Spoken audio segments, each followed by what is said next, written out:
కొన్ని గంటలు ఇంకొన్ని గంటలంతే ఉత్కంఠ రేపుతున్న ఏపీ ఎన్నికల ఫలితాలు రాబోతున్నాయి. 4వ తేదీ మధ్యాహ్నానికి విజేత ఎవరో తేలిపోతుంది. తెలుగు రాష్ట్రాలు ఏపీ ఫలితాల కోసం వేయి కళ్లతో ఎదురుచూస్తున్నాయి. అయితే ఇండియా టుడే మయాక్సిస్ తో సహా మెజారిటీ ఎగ్జిట్ పోల్స్ కూటమిదే విజయమని, జగన్ నుంచి అధికారం లాక్కోవడం ఖాయమని అంచనా వేస్తున్నాయి.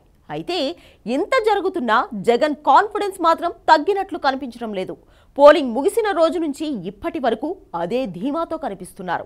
ఎగ్జిట్ పోల్స్ ద్వారా ఖచ్చితమైన రిజల్ట్ ఏంటి అని చెప్పే పరిస్థితి లేకుండా పోయింది. అయితే గెలుపుపై ధీమాగా ఉన్న జగన్ పార్టీ శ్రేణులకు పదే పదే అదే విషయాన్ని చెప్తున్నారు. ఎగ్జిట్ పోల్స్, సర్వే రిపోర్ట్లు ఇవేవీ పట్టించుకోనట్టుగానే జగన్ వ్యవహరిస్తున్నారు. ఖచ్చితంగా గెలుపు మనదేనని, 9న విశాఖలో ప్రమాణ స్వీకారం ఉంటుందని చెప్తూ వస్తున్నారు. ఎగ్జిట్ పోల్స్ అంచనాలపై పార్టీ కీలక నేతలతో జగన్ చర్చించారు. భవిష్యత్తు కార్యాచరణపైన దిశానిర్దేశం చేశారు. కౌంటింగ్ విషయంలో కీలక నిర్ణయం తీసుకున్నారు. ఇప్పటి వరకు అనేక మార్గాల్లో సేకరించిన సమాచారం పైన లోతుగా అధ్యయనం తర్వాత ఒక నిర్ణయానికి వచ్చారు.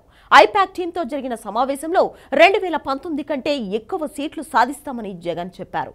ఇప్పటికే అదే అంచనాలతో ఉన్నారు. ఫలితంపై ఎలాంటి ఆందోళన అవసరం లేదని, ఖచ్చితంగా భారీ విజయం దక్కబోతుందని నమ్మకం పెంచే ప్రయత్నం చేస్తున్నారు. ఇక ఎన్నికల ఫలితాలు విడుదల కాబోతుండటంతో గెలిచిన పార్టీ ఎమ్మెల్యేలతో 6వ తేదీన తాడేపల్లిలో సమావేశం ఏర్పాటు చేయాలని జగన్ నిర్ణయించుకున్నారు.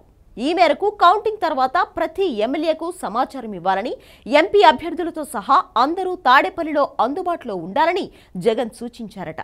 అయితే ఇంత జరుగుతున్నా, ఇలాంటి ఎగ్జిట్ పోల్స్ వస్తున్నా జగన్ ఏంటయ్యా నీ ధైర్యం అంటూ నెటిజన్లు అవాక్కవుతున్నారు.